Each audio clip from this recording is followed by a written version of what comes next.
வணக்கம் ஃப்ரெண்ட்ஸ்.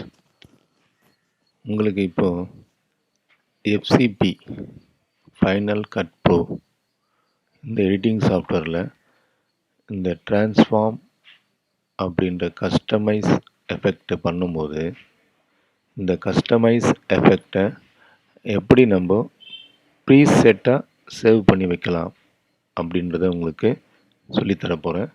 அந்த எஃபெக்ட் எப்படின்னு காட்டுறேன் பாருங்கள்.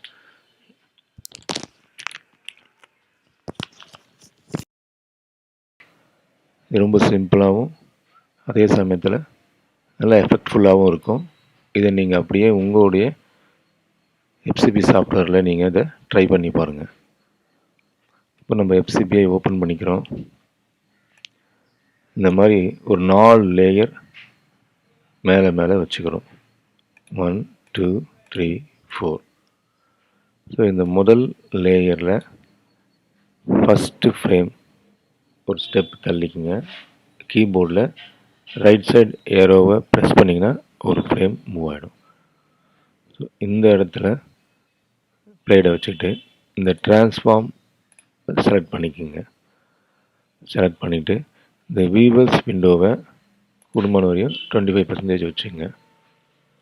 அப்போ தான் நம்ம மூவ்மெண்ட் பண்ணும்போது அவுட்டர்லாம் தெரியும். இப்போது இந்த ஆங்கர் பாயிண்ட்டை நம்ம கஸ்டமைஸாக மூவ் பண்ணி வச்சு தான் இந்த எஃபெக்டை நம்ம பண்ண போகிறோம். அது எப்படின்னு பாருங்கள். இந்த ஆங்கர் பாயிண்டில் XY அப்படின்னு இருக்குது. அதுக்கு முன்னாடி இந்த வீடியோவுடைய ரெசல்யூஷன், இந்த ப்ராஜெக்டோட ரெசல்யூஷன் என்ன சைஸில் இருக்குதுன்னு பார்த்துக்கிட்டோம்னா நமக்கு இந்த ஆங்கர் பாயிண்ட்டை மூவ் பண்ணுறதுக்கு வசதியாக இருக்கும். அதுக்கு இன்ஃபர்மேஷனில் போனீங்கன்னா 1280 × 720. இப்போ உங்கள் ரெசல்யூஷன் வந்து 1080 × 9020 இருந்தாலும் ஓகே. நான் இப்போ எக்ஸாம்பிளுக்காக 1280 × 720 அந்த மாதிரி உள்ள ஃப்ரேமை நம்ம எப்படி ஆங்கர் பாயிண்ட்டை மாற்றி வச்சு இந்த எஃபெக்டை பண்ணலாம் அப்படின்னு தான் சொல்லித்தர போகிறேன். இந்த ஆங்கரில் இருக்க எக்ஸ் அப்படின்றது இப்போது இந்த ரெசல்யூஷன் வந்து 1280. ஸோ இந்த 1280 பாதி 640. இந்த 640 இங்கே டைப் பண்ணுங்கள். ஓகேங்களா? ஆங்கர் பாயிண்ட் இங்கே வந்திருக்கு பாருங்கள். இப்போது 720 அதில் பாதி 360 இங்கே வந்துடுச்சுங்களா? ஆங்கர் பாயிண்ட்டு அந்த கார்னர் எட்ஜுக்கு வந்துடுச்சு. இப்போ இதை பொசிஷனை மூவ் பண்ணி வைக்க போகிறேன். பொசிஷனில் XY இருக்குது. இந்த ஆங்கரில் கொடுத்த அதே XYயை சேம் அமௌண்ட் இந்த பொசிஷனில் இருக்க XYக்கும் கொடுக்க போகிறோம். நம்ம 640 Yயில் 360.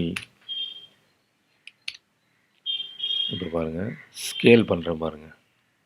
ஸ்கேல் பண்ணும்போது ஆங்கர் பாயிண்ட் அங்கே இருந்துக்கிட்டு ஒரு சைடு மட்டும் ஸ்கேல் ஆகுது. ஸோ இதை வச்சு தான் நான் உங்களுக்கு எஃபெக்ட் சொல்லி தர போகிறேன். இப்போது 100% இருக்குது. இந்த 100%ல் இந்த முதல் ஃப்ரேமை இங்கே பிளேடை இங்கே செக் பண்ணிங்க, இங்கே இருக்குது. ஸோ இப்போ ஸ்கேலில் 100% இருக்குது. இந்த கீ ஃப்ரேமை செலக்ட் பண்ணுங்கள். செலக்ட் பண்ணிக்கிட்டு இப்போது இந்த ஃப்ரேமை இங்கிருந்து ஷிஃப்ட் பிடிச்சிக்குங்க. ரைட் சைடு ஏரோவை ஒரு 4 டைம்ஸ் கிளிக் பண்ணுங்கள். 1 2 3 4. இப்போ இந்த இடத்துல நம்ம 50% ஸ்கேல் கொடுத்துட்டு என்டர் கொடுங்க. ஓகேங்களா? இப்போ மேலே போயிடுச்சு. இதை நம்ம சேவ் பண்ண போகிறோம். டன் கொடுத்துருங்க. சேவ் எஃபெக்ட் ப்ரீசெட் அப்படின்றத கிளிக் பண்ணிங்கன்னா இங்கே என்னெல்லாம் நீங்கள் சேவ் பண்ண போகிறீங்க, ப்ரீசெட் பண்ண போகிறீங்கன்னு வரும். ஆங்கர் பாயிண்ட்டை நம்ம ப்ரீசெட் பண்ணணும், ஸ்கேலையும் பண்ணணும், பொசிஷனும் பண்ணணும். ஸ்கேலில் இருக்க இந்த கீ ஃப்ரேமையும் நமக்கு சேர்த்து வரணும். ஓகேங்களா? இப்போது கீ ஃப்ரேம் டைமிங்கில் மெயின்டைன் அப்படின்றத செலக்ட் பண்ணிக்கோங்க. அடுத்தது நேம் கொடுங்க. கேட்டகரி நீங்கள் எது வேணாலும் கொடுக்கலாம். நியூ கேட்டகரி கொடுத்து உங்கள் நேம் கூட நீங்கள் போட்டுக்கலாம். உதாரணத்துக்கு என் நேம் போட்டுக்கிறேன், தாஸ் ப்ரீசெட். கிரியேட் அப்படின்னு கொடுத்துட்டு நேம் வந்து ஆங்கர் பாயிண்ட் அப்ரைட். நம்ம ஆங்கர் பாயிண்ட்டை அப் சைடில் ரைட் சைடில் வைக்கிறோம். ஸோ அதுக்காக அந்த நேமை கொடுத்துட்டு சேவ்னு கொடுத்துட்டேன். பாருங்கள், தாஸ் ப்ரீசெட் எஃபெக்டில் வந்துடுச்சு பாருங்கள். ஸோ இந்த மாதிரி ஒவ்வொன்றையும் அடுத்த ஃப்ரேமில் இருக்கிறத, ஸோ மேலே இருக்கிறத நீங்கள் டிசேபிள் பண்ணிவிடுங்க. ஸோ கீபோர்டில் வி டைப் பண்ணிங்கன்னா மேலே இருக்க வீடியோ டிசேபிள் ஆகிடும். செகண்டில் இருக்க வீடியோ நம்ம காட்ட போகிறோம். ஸோ அதே மாதிரி எண்டுக்கு கொண்டு வந்துட்டு ஒரு ஃப்ரேம் மட்டும் தள்ளிக்கிட்டு அடுத்தது இப்போ என்ன பண்ண போகிறோன்னா இந்த எஃபெக்டை லெஃப்ட் சைடு அப் சைடு கொண்டு வர போகிறோம். ஸோ அதுக்கு என்னன்னு சொல்கிறீங்க பாருங்கள். அதே ஆங்கர் 640 360.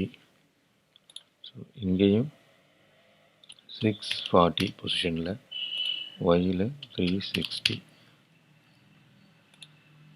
ஸோ இது வந்து இந்த கார்னர் கொண்டு போகணும் இல்லையா, லெஃப்ட் சைடு கொண்டு வரணும்.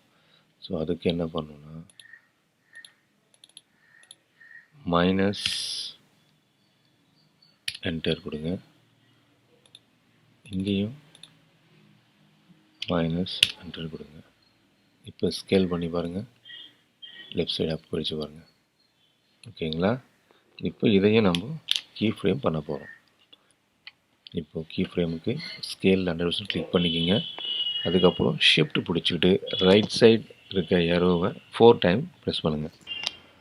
1 2 3 4. இப்போ இங்கே ஸ்கேலில் 50 டைப் பண்ணிவிட்டு என்டர் கொடுத்தீங்கன்னா ஆட்டோமேட்டிக் கீ ஃப்ரேம் அங்கே விழுந்துடும். ஓகேங்களா? வந்துடுச்சு பாருங்கள். இப்போ இதையும் நம்ம ப்ரீசெட்டை சேவ் பண்ண போகிறோம். அதே தாஸ் ப்ரீசெட் நேமில் எஃபெக்ட் நேம் மட்டும் நம்ம டைப் பண்ண போகிறோம். Anchor point up left. இதுக்கு முன்னாடி பண்ணது அப் ரைட்டு, இது அப் லெஃப்ட். ஓகேங்களா? கீ ஃப்ரேம் ஸ்கேலில் செலக்ட் பண்ண போகிறோம். மெயின்டைனில் இருக்குது. சேவ். ரெண்டாவது வீடியோ டிசேபிள் பண்ணுறேங்க. தேர்டு வீடியோவுக்கு நம்ம வந்திருக்கோம். இதை செலக்ட் பண்ணிக்கோங்க. இப்போது ஆங்கர் பாயிண்ட்டை இப்போ என்ன பண்ண போகிறோன்னா ட்ரான்ஸ்ஃபார்ம் செலக்ட் பண்ணிங்க. ஆங்கர் பாயிண்ட்டை இப்போது டவுன் சைடு ரைட் கொண்டு வர போகிறோம். ஸோ அதுக்கு 640 360. 360 மைனஸ் 360 கொடுத்துருங்க. அதே பொசிஷன்லேயும் மைனஸ் 360 கொடுத்துருங்க. பொசிஷனில் 640 கொடுத்துருங்க. 640. இப்போ ஸ்கேல் பண்ணி பாருங்கள். டவுன் சைடு ரைட் வந்துருச்சுங்களா? அவ்வளோதான் சார். இப்போ இதுக்கு நம்ம கீ ஃப்ரேம் பண்ண போகிறோம். கீ ஃப்ரேம் செலக்ட் பண்ணிங்க. டைம் லைன் கொண்டு வந்துடுங்க.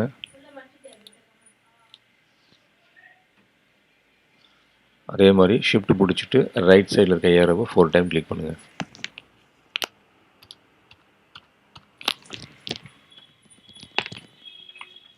இப்போ ஸ்கேலில் 50% என்ட்ரு கொடுங்க.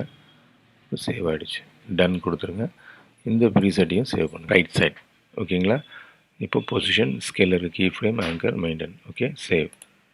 அடுத்து 4th வீடியோவை இப்போ லெஃப்ட் சைடு டவுன் சைடு கொண்டு வர போகிறோம். செலக்ட் பண்ணிங்க. ட்ரான்ஸ்ஃபார்ம் கொடுத்துங்க. ஃபஸ்ட்டு ஃப்ரேமுக்கு மூவ் பண்ணிக்கோங்க. So minus 640 minus 640 minus 360 minus 360. இப்போ பாருங்கள், டவுன் சைட் லெஃப்ட் சைடுக்கு வந்துடுச்சு பாருங்கள். அவ்வளோதான் சார். இந்த கீ ஃப்ரேமே நம்ம அனிமேட் பண்ண போகிறோம். செலக்ட் பண்ணிங்க. ஷிஃப்ட் பிடிச்சிட்டு 4 டைம் ரைட் சைடு ஏரோவை ப்ரெஸ் பண்ணுங்கள். 1 2 3 4. இப்போது ஸ்கேலில் 50% கிளிக் பண்ணி என்ட்ரு கொடுத்தீங்கன்னா கீ ஃப்ரேம் ஆட்டோமேட்டிக்காக அங்கே வந்துடும். ஓகேங்களா?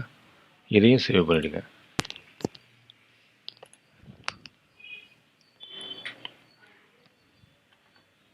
இப்போ எல்லா வீடியோவும் எனேபிள் பண்ணிவிட்டு அந்த எஃபெக்ட் எப்படி இருக்குன்னு பார்த்துங்க.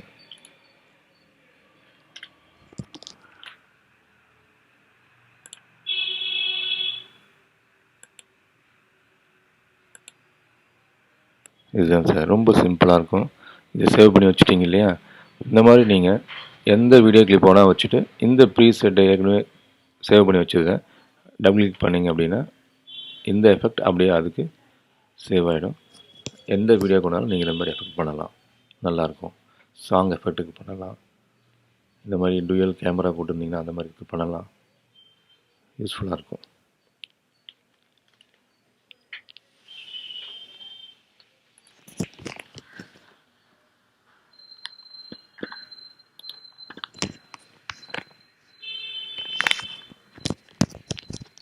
ஸோ நான் உங்களுக்கு ஆங்கர் பாயிண்ட் செலக்ட் பண்ணி அதில் எப்படி எஃபெக்ட் பண்ணுறது, அந்த எஃபெக்ட் எப்படி ப்ரீசெட்டாக சேவ் பண்ணுறது அப்படின்னு சொல்லி தரப்போகிறேன். Thank you friends.